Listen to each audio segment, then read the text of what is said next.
Yamoussoukro en plein cœur de la Côte d'Ivoire. Nous rencontrons Ange Kessi, commissaire du gouvernement depuis 22 ans. Ce jour, il procède à l'ouverture d'une formation des magistrats sur les crimes internationaux. La plupart des crimes internationaux sont perpétrés sur le théâtre, donc par les militaires. C'est pourquoi nous attendons des séminaristes une excellente formation en espérant d'une part que vous serez suffisamment outillés pour faire face à la répression de ces infractions et que d'autre part, nos hommes ne commettront pas des crimes internationaux pour que vous ayez à recourir à vos connaissances apprises au cours de ces séminaires. En près de 50 ans d'existence, le tribunal militaire n'a jamais eu à traiter d'affaires pour des crimes qui violent les lois internationales. Ange Kessi ne doute pas des compétences de l'institution pour le faire en cas de besoin. Le tribunal militaire est compétent pour juger les crimes internationaux.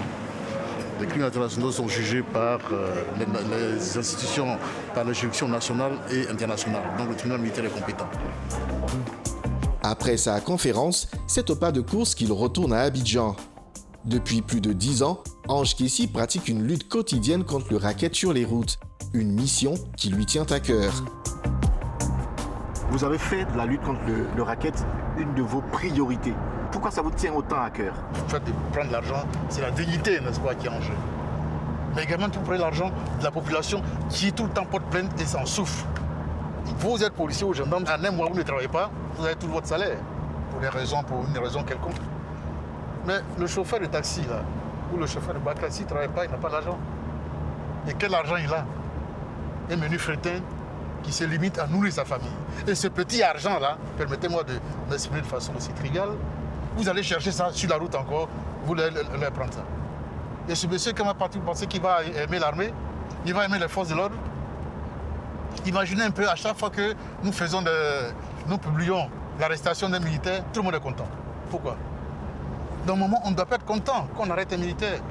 Pourquoi est-ce que vous les arrêtez? Laissez-les faire leur travail pour notre défense. Mais vous arrêtez un militaire, tout le monde est content. Parce que les gens ne sont pas contents. En pleine interview, un barrage l'interpelle. Il descend immédiatement de son véhicule pour comprendre la situation.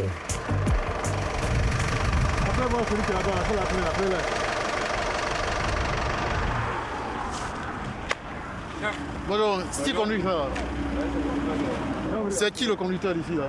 C'est vous? Oui, c'est. Et vous, c'est qui? Et vous?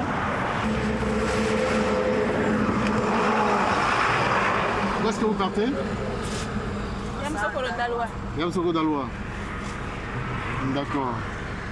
Vous êtes arrêté combien de fois sur la route? On vous a arrêté comme ça combien de fois? Une fois seulement. D'accord. Est-ce qu'on vous a demandé de l'argent? Non? Non. Okay. Bon, quand vous les arrêtez comme ça, là, monsieur, venez. Bonjour. Quand vous les arrêtez comme ça, qu'est-ce que vous contrôlez? C'est les pièces de Bon, dites-moi si ces pièces-là ont été contrôlées. Et dites-moi si vous avez trouvé le bon ou n'est pas bon dedans. Oui, bah ça. C'est un jour. Il a l'assurance aussi? Oui. D'accord. Il n'était pas en excès de vitesse? Le commissaire du gouvernement est connu pour ses opérations surprises sur le terrain. Les agents de la brigade de sécurisation routière essaient tant bien que mal de justifier leur présence. Et votre mission là, c'est pour contrôler les pièces. Et pour... Non, répondez à la question. Est-ce que c'est pour contrôler les pièces? Votre mission ici? Oui. Oui, pour contrôler. Ouais, prendre son mission avec la routière. On ne doit pas trouver des éléments sur la route sans mission. C'est pas possible. C'est une violation de consigne. Et il faut les arrêter immédiatement. Et là, ils sont en mission. Et quand ils arrivent, il faut leur demander pourquoi ils sont en mission, qu'est-ce qu'ils ont venu faire. Et là, ils m'ont expliqué. Donc, je tiens à vous féliciter et à vous donner le même conseil. Arrêtons le racket parce que, et surtout la tracasserie. Nos populations civiles nous voient. Ils nous voient, ils nous font confiance. Et si on fait ça, là, ils ne vont plus nous soutenir. Et une défense n'est pas soutenue, ce n'est plus une défense. C'est pour ça que lorsque nous partons, souvent dans ce genre de mission, on s'arrête vers vous pour vous parler, vous demander de faire attention. Je vous demande une seule chose, réprimer quand il y a une infraction, mais quand il n'y a pas d'infraction, laisser les gens partir. En 2013, une mesure mise en place pour enrayer les barrages excessifs a vu le jour. Pourtant, certains membres des forces de l'ordre continuent d'agir en dehors de leurs fonctions. Un autre phénomène reste au centre des enquêtes du tribunal, celui des violences policières. Dernièrement, une affaire d'un jeune homme qui aurait été frappé par des gendarmes et qui serait mort à la suite de ses coups et blessures reçues. Où en est cette affaire aujourd'hui? Toutes les affaires qui sont portées à la connaissance du parquet militaire sont traitées et ne sont jamais oubliées. Je vous l'ai dit, depuis 2011, la tolérance zéro, c'est l'engagement du tribunal militaire. Parce que nous avons reçu des instructions de la part de la politique criminelle. Nous faisons de la tolérance zéro notre mission. On ne peut pas accepter que des crimes aussi odieux, ou des infractions aussi infamantes, ou des délits qui sont attentatoires à l'honneur et à la dignité des armées soient laissés impunis, ce n'est pas possible. Donc pour ce genre de dossier, effectivement, nous sommes saisis, nous les traitons. Je suis très bien au courant de cette affaire-là. Je crois que c'est le deuxième substitut qui est en train de traiter ce dossier. Et vous allez voir que d'ici un mois, 2 mois, on va vous appeler pour assister au procès. De retour au tribunal, nous retrouvons Maître Digbe en salle d'audience. Prêt à défendre le dossier du policier eu au téléphone quelques jours avant, il est accusé de coups et blessures sur une dame à la préfecture de police. Le juge Dieket ouvre le procès. Vous avez entendu ce qu'on vous reproche? Oui, c'est volontaire. Vous n'avez pas été auditionné devant l'inspection générale du ministère de l'Intérieur? Qu'est-ce qu'on vous a dit là-bas? Là-bas, ils m'ont dit que la dame a porté des plaintes contre moi. Vous la connaissez? Affirmatif. Où? À la préfecture de police d'Abidjan. Ce procès se tient sans la plaignante. Cette situation est habituelle par peur des victimes de représailles. Mais le parquet, qui représente l'État, est lui bien présent. Où étant monsieur dans des discussions, s'est emparé de manière volontaire de la barre de défense à l'effet de la dissuader de tout autre agissement qui pourrait porter atteinte à son physique. Malheureusement, selon lui, la dame aurait été frappée d'un coup de la barre de défense. Ces faits-là sont de plus véridiques puisque depuis l'enquête préliminaire jusqu'à ce matin, il diversifie dans ses dires. Il n'arrive pas à justifier véritablement l'acte qu'il a posé. Monsieur le Président, nous requérons que pour les faits de coups et blessures volontaires, monsieur soit déclaré coupable en répression 24 mois d'emprisonnement ferme. Chacune des parties joue ses dernières cartes avant le dénouement du procès. C'est au tour de Maître Digbe de plaider en faveur de son client. Monsieur le Président, les faits sont simples. Des rafles ont eu lieu aux alentours de 1h du matin. C'est normal. Le raflet est amené à la préfecture. Les parents arrivent. Ils ignorent les barrières de sécurité de la police et ils pénètrent dans la préfecture. Là, on leur dit, on ne rentre pas à cette heure. Ils veulent forcément rentrer. Non, ça c'est déjà un cas de trouble à l'ordre public. D'où l'utilisation de la matraque. La matraque n'est pas utilisée pour frapper. Je reprends mes propos. La matraque ne sert pas à frapper, nous à donner des coups, mais à maîtriser le citoyen en fonction de son comportement. Donc, on ne doit même pas retenir l'infraction de coups et blessures. Encore que ce n'était même pas volontaire. Et que le coup n'a même pas eu lieu. Cette bannière a été excitée, elle a dû, comme il a dit, trébucher. Elle a même trébuché. Elle est tombée. Dommage. En conséquence, déclarer des faits non-lieu.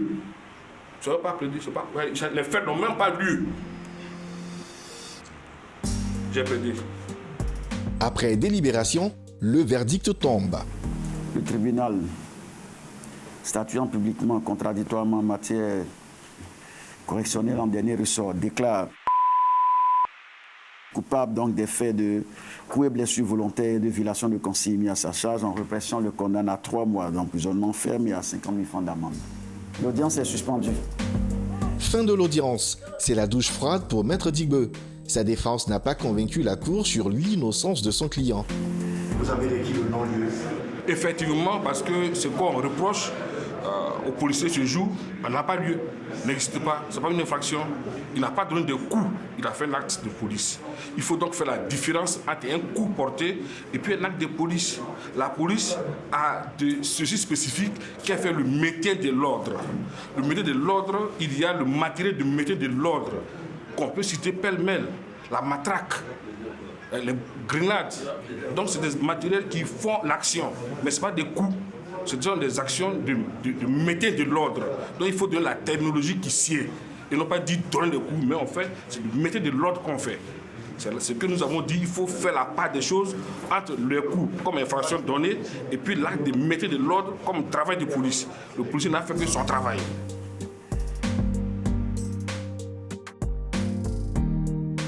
Nous retrouvons le juge Dieket. Il va présider la dernière audience de l'affaire du soldat accusé d'avoir abattu un jeune homme en 2013. Le juge laisse place aux plaidoiries. C'est l'avocat de la famille qui se lance. On commence par la partie civile. Merci, Monsieur le Président. Nous sommes en 2013. À cette époque-là, M. Caporal était tout puissant. Ça donnait plusieurs sobriquets. Le tireur, le boss. Il y a une dame qui a assisté à la scène. Cette dame l'a dit que lorsqu'il a fini d'abattre le jeune homme, il lui a demandé où est l'arme. Mais s'il a vraiment une calache qui ne peut pas se cacher. Mesdames, Messieurs, retenez compte qu'il a assassiné M. Nyosin Valéry. Il a arraché ce jeune homme à l'affection de sa mère et de ses frères et sœurs. Il a décidé que dans cette famille, tout le monde va pleurer. Il pleure encore aujourd'hui. Monsieur le Président, il y a eu assassinat. Et je pense que dans le secret de votre délibération, vous retiendrez qu'il y a eu assassinat. Ce crime-là a été commis volontairement par Valéry. J'ai plaidé pour l'instant. En réponse, Maître Sanogo, l'avocat du prévenu, tente d'appuyer sur les circonstances atténuantes de l'acte pour réduire la peine de son client. Il a tiré en l'air un coup de sommation. Oui, coup de sommation en vue de amener ce dernier à pouvoir s'arrêter, au mieux à obtempérer pour ce qu'il y a. Mais hélas, ce dernier a continué à courir, toujours avec une calache en main. Mais malheureusement pour... Comme il a dit, il a eu à trébucher et malheureusement le coup est parti. Au vu de la blessure de ce dernier, il a d'abord sécurité la Kalachnikov et allé automatiquement pour avoir au moins des soins vis-à-vis de l'infirmier pour venir aider ou bien sauver la vie de ce dernier. C'est le premier réflexe qu'on demande. Aider, sauver. Même quand bien même vous savez que vous avez fait commis un acte qui a peut-être eu à occasionner une blessure grave, mais au mieux là, vous cherchez à aider cette personne. Et c'est ce qu'il a fait. Avant de connaître le verdict, ce militaire exprime ses regrets. Je déplore la mort de l'ancien Valéry. Cela n'a pas été la volonté. Le tribunal statuant publiquement contradictoirement en matière donc criminelle en dernier ressort déclare le prévenu coupable des faits mis à sa charge. En répression, le condamne à 10 ans d'emprisonnement ferme. Ordonne sa destitution militaire et sa paix de grade également. Décède dans son encontre mandat de dépôt. L'audience est suspendue pour une nouvelle composition. 10 ans de prison ferme que l'inculpé purgera dans une prison militaire.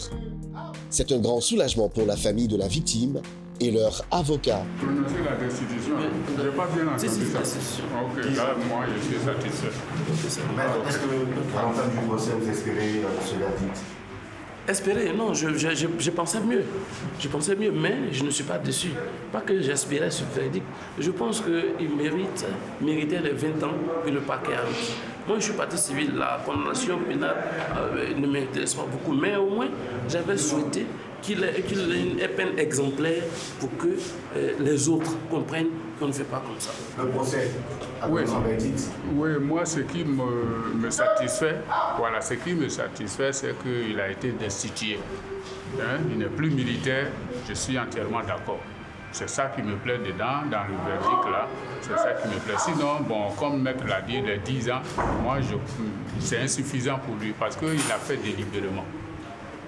Est-ce que vous êtes aujourd'hui satisfait? On sait que justice a été rendue. Oui, justice a été rendue quand même parce que, bon, l'essentiel est dit, il est condamné, il a été reconnu coupable des faits qui lui sont reprochés. la justice est rendue. Mesdames et messieurs, je me trouve ce soir au tribunal militaire d'Abidjan. À mes côtés, le commissaire du gouvernement, le général Ange Kessi. Bonsoir, général, et merci de nous recevoir dans votre institution. Bonsoir, monsieur. Où en est-on concrètement aujourd'hui avec la procédure concernant l'affaire du jeune homme qui a été passé à tabac et qui serait mort des suites de ses blessures reçues par des gendarmes? Je me rappelle très bien de ce dossier qui s'est terminé par une procédure d'enquête. La procédure d'enquête a été déférée à notre parquet. Nous suivons ce dossier. Je pense que les audiences concernant cette affaire-là auront lieu très bientôt. À quand le dénouement réel de cette affaire? Non, je ne peux pas vous le dire. Dans une procédure pénale, on ne peut jamais dire qu'est-ce que l'enquête va s'achever. Ce qui est sûr, c'est que ce dossier est suivi parce qu'il y a eu mort d'homme. Lorsqu'il y a un dossier qui est mort d'homme, il est qualifié de crime. Et en ce moment, on ne s'amuse pas avec cette procédure. Alors, vous êtes commissaire du gouvernement, vous êtes à la tête du tribunal militaire. Pour poursuivre des cas d'infraction, vous devez avoir l'approbation du ministre d'État, ministre de la Défense. Est-ce que ça ne met pas en cause l'indépendance du tribunal militaire? Non, écoutez, ça fait partie de la procédure militaire. La procédure militaire dispose que pour poursuivre un militaire ou un policier, il faut l'accord du ministre de la Défense ou du ministre de la Sécurité.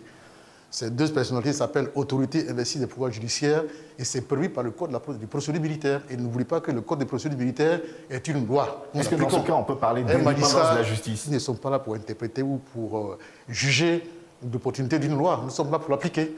Et le reste, il appartient au pouvoir qui s'en occupe, c'est-à-dire au pouvoir législatif, de voir si, bien sûr, avec nos propositions, s'il y a lieu de modifier ou pas. Mais en ce qui nous concerne, depuis presque 50 ans, il y a lieu de faire un toilettage. On verra tout cela. Quand vous parlez de faire un toilettage du code de procédure militaire, c'est de quoi vous parlez concrètement? Le ministre de la Défense, le ministre d'État, le ministre de la Défense a autorisé que le code de procédure militaire soit réformé.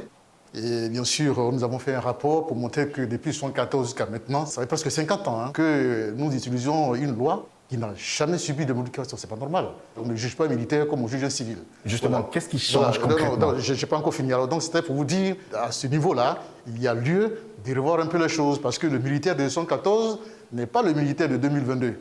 Alors, le code de procédure militaire sera revu quand? Le ministre de la Défense a autorisé un séminaire qui va réfléchir sur la façon dont nous allons réformer ce code. Je pense que d'ici l'année prochaine, nous allons mettre en projet une loi qui va certainement revoir les choses. Alors, vous insistez sur le fait qu'on ne juge pas un militaire comme on juge un civil? Absolument. Comment est-ce qu'un militaire doit être jugé? D'abord, c'est la procédure de jugement d'un militaire est prévue par le code de procédure militaire. Vous commettez l'infraction. Il y a l'enquête. L'enquête aboutit à un dossier qu'on appelle dossier d'enquête, fait par les policiers quand il s'agit d'un policier, fait par les gendarmes quand il s'agit d'un militaire ou un gendarme. Le dossier vient chez le commissaire du gouvernement qui estime que la procédure a été bien faite. Nous donnons avis à l'autorité investie des pouvoirs judiciaires, qui peut être soit le ministre de la Défense, soit le ministre de la Sécurité, pour lui dire, monsieur le ministre, voici un militaire qui a commis des faits qui sont prévus et punis par la loi. Nous souhaitons que vous nous donnez l'autorisation de le juger. Et il nous envoie en retour ce qu'on appelle un ordre de poursuite, qui dit, monsieur le commissaire, vous avez demandé ma décision sur votre avis d'un dossier concernant telle personne. Je vous ordonne de le juger. Et cet ordre de poursuite-là est envoyé au chef d'état-major général, quand il s'agit d'un militaire, est envoyé au commandant supérieur de la gendarmerie quand il s'agit d'un gendarme, et quand il s'agit d'un policier, cet ordre signé par le ministre de la Sécurité est envoyé au DG de la police. Et en ce moment-là, cet élément est entre les mains de la justice militaire. Entre les mains de la justice militaire, et il ne doit pas bouger, il ne doit pas être muté, il ne doit pas voyager sans l'autorisation du commissaire du gouvernement. Que se passe-t-il réellement si le ministre de la Défense décide de ne pas donner une suite favorable? Depuis 2010, nous avons presque 100% de procédures qui nous sont parvenues avec un avis favorable. Dans le cas où ça arriverait? Dans le cas où ça arriverait, il devait savoir une chose. Le vrai commissaire du gouvernement, c'est le ministre de la Défense ou le ministre de la Sécurité. S'il décide de ne pas poursuivre, le dossier est classé. Il n'y a plus de recours. Même si le mis en cause est vraiment un grand bandit ou... Le vrai procureur du tribunal militaire, c'est le ministre de la Défense ou le ministre de la Sécurité. Parce que c'est eux qui ont l'opportunité de poursuivre. S'ils disent qu'ils ne poursuivent pas, c'est terminé, on classe le dossier. Évidemment, bon, si c'est un crime, la partie civile peut aller ester devant le tribunal civil. Là, c'est uniquement au niveau civil. Le tribunal militaire est compétent sur des questions militaires, mais il arrive que des officiers supérieurs ne soit pas jugé devant ce tribunal, comme ça a été le cas en 2017 avec le général Dogbo Blé, qui a plutôt été jugé devant la cour d'assises. Pourquoi? Il faut que les faits aient été commis par un militaire, mais seul. Autrement dit, s'il y a 100 personnes qui ont commis une infraction en temps de paix, si parmi eux, il y a 99 militaires et qu'il y a un seul civil, le tribunal militaire n'est plus compétent, on envoie le dossier au tribunal civil. C'est l'inverse en temps de guerre. C'est le cas du général Dogbo Blé. Absolument. Évidemment, s'il a été jugé par le tribunal civil, par la cour d'assises, c'est uniquement parce qu'il a commis le fait en présence des civils. Il y avait certainement des civils dans cette affaire. Vous vous rappelez que parmi eux, il y avait certains qui étaient des vigiles ou des gardes-corps civils, etc. Si le général Dogbo Blé a déjà été jugé, lui aussi, et condamné par le tribunal militaire. Mais en ce moment-là, les faits qu'il avait commis l'avaient été dans un cadre strictement militaire. Il n'y avait que des militaires. Il y avait 14 personnes qui avaient été jugées. Les 14 personnes étaient tous militaires. Mais dans leur cas, s'ils sont 8 ou 10 militaires et qu'il y a la 11e personne est un civil, ils ne sont plus compétents. Ici, au tribunal, il y a des juges civils, notamment le juge Dieket, qui est un juge civil, qui est même président du tribunal. Ok, ici. on continue avec la procédure militaire. Tout ça, ça a été prévu par le Code de procédure militaire. Il y a toujours un président qui est au milieu des 4 juges militaires. Eux tous sont désignés par décret. Les 4 juges sont désignés par décret. Le président du tribunal aussi est désigné par décret, mais lui, c'est un fonctionnaire, enfin, c'est un magistrat de l'ordre judiciaire, c'est-à-dire un magistrat professionnel. Et le parquet est également représenté par des magistrats militaires professionnels, c'est-à-dire que c'est leur métier, il ne faut pas autre chose. Il n'y a que les juges qui ne sont pas professionnels, c'est-à-dire que ce sont des personnes que vous pouvez trouver sur le comité de police du 17e ou du 15e, ou bien chefs de service ailleurs, ou des militaires qui sont chefs dans une unité ou bien membres d'une équipe technique, et qu'on désigne à cause de leur mentalité, à cause de leur moralité. Est-ce que ce n'est pas dangereux de prendre des hommes qui n'ont aucune formation en droit? Non, si vous posez cette question, je vais vous renvoyer la question en disant, mais lorsqu'on choisissait les jurés, il y avait des planteurs, il y avait des chauffeurs, il y avait des transporteurs, c'est la même chose, la même composition. En fait, c'est pour ça que nous voulons refaire le Code de la procédure militaire, parce que le Code de procédure militaire est assis sur le Code de procédure pénale en ces points concernant les assises. En fait, ce sont les assises que nous reprenons ici. Seulement que sur les civils, il y avait 9 personnes, nous sommes 5. Dans tous les cas, 9 ou 5, c'est toujours un chiffre impair. Voilà, donc c'est la même chose que nous faisons ici. Nous choisissons les gens, pas en fonction de leur connaissance en droit, mais en fonction de leur moralité et surtout de leur professionnalisme. Vous avez fait de la lutte contre le racket une de vos priorités. Pourtant, les populations continuent d'être victimes de racket de la part des policiers et gendarmes. Est-ce que vous n'avez pas l'impression que toute votre lutte est vaine? Le racket est une infraction. Et la justice n'est pas chargée. La mission de la justice, ce n'est pas pour éradiquer une infraction. Si on n'y aura plus de vol, la mission du commissaire de moi, c'est de punir ceux qui le font. C'est pareil, c'est un voleur. La Maca est pleine de voleurs. Là, s'il n'y a plus de braqueurs, souvent, au moment où le procureur de la République est en train de conduire des gens devant le tribunal civil pour être jugé, on apprend qu'on est en train de voler à Diamé ici.